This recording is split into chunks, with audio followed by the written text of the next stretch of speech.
Assalamualaikum warahmatullahi wabarakatuh. Perkenalkan, kami dari kelompok 3, peserta Latsar CPNS PPSDM Regional Bandung. Di sini kami akan menyampaikan video biografi tokoh milenial nasionalis didasarkan pada nilai-nilai Pancasila dalam penerapan fungsi ASN. Tokoh tersebut yaitu Bapak Nadiem Makarim. Nadiem Makarim lahir di Singapura pada tanggal 4 Juli 1984. Ayah Nadiem bernama Nono Anwar Makarim, adalah seorang pengacara berasal dari Pekalongan, Jawa Tengah. Ibunya bernama Atika Al-Gadri, berasal dari Pasuruan, seorang penulis lepas. Nadiem menjalani proses pendidikan SD hingga SMA-nya berpindah-pindah dari Jakarta ke Singapura. Pada tahun 2002, Nadiem Makarim menyelesaikan pendidikan SMA-nya. Tahun 2006, Nadiem Makarim menyelesaikan pendidikan S1 di Brown University, Amerika Serikat dengan jurusan Hubungan Internasional.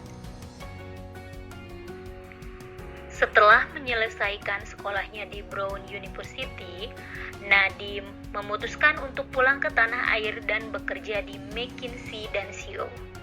Nadiem menjadi konsultan McKinsey selama 3 tahun.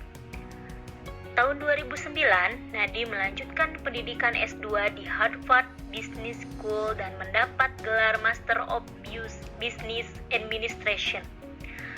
Pada tahun 2011, Nadiem bekerja sebagai co-founder Zalora Indonesia sekaligus managing editor di sana, setelah merampungkan masternya di Harvard University.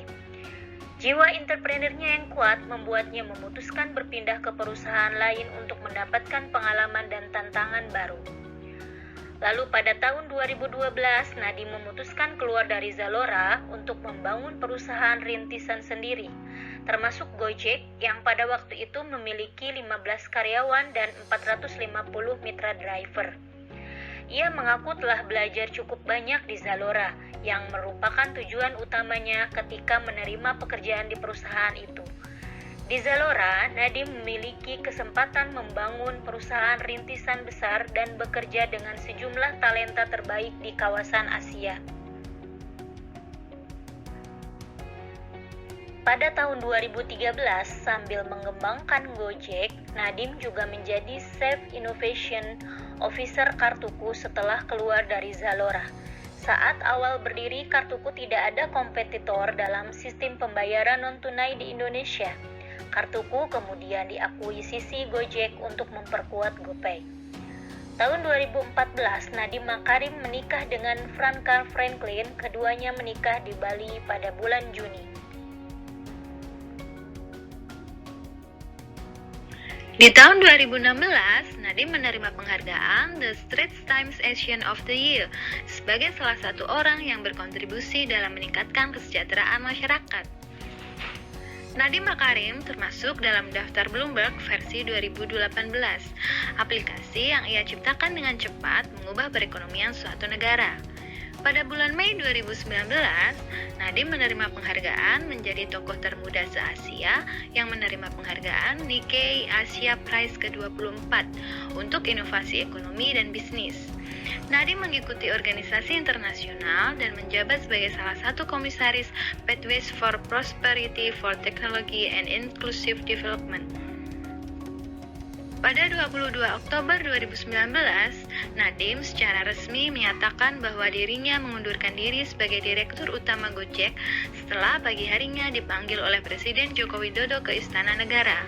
Pada 23 Oktober 2019, Presiden Joko Widodo mengumumkan kabinet menterinya dengan Nadiem sebagai Menteri Pendidikan dan Kebudayaan. Gayanya yang santai saat berkantor di kementerian membuatnya mendapat julukan Mas Menteri dari para stafnya. Dari biografi tokoh tersebut, kita dapat menyimpulkan bahwa Pak Nadiem Makarim menunjukkan rasa cinta tanah air dengan mendedikasikan ide-ide kreatifnya untuk kemajuan bangsa. Kita sebagai ASN juga harus mencontoh sikap dan perjuangan dari Pak Nadiem Makarim yang menunjukkan sikap bangga dan rela berkorban sebagai warga negara Indonesia dengan berusaha semaksimal mungkin mengabdi dengan sepenuh hati, memberikan pelayanan yang terbaik untuk masyarakat dalam bertugas sesuai dengan fungsi dan peran kita sebagai ASN. Nilai rela berkorban dari Pak Nadiem Makarim bisa kita terapkan dalam peran kita sebagai ASN dengan meluangkan waktu dan pikiran kita untuk kemajuan bangsa. Demikian video biografi singkat Bapak Nadiem Makarim. Semoga sosok beliau dapat menginspirasi kita semua. Terima kasih.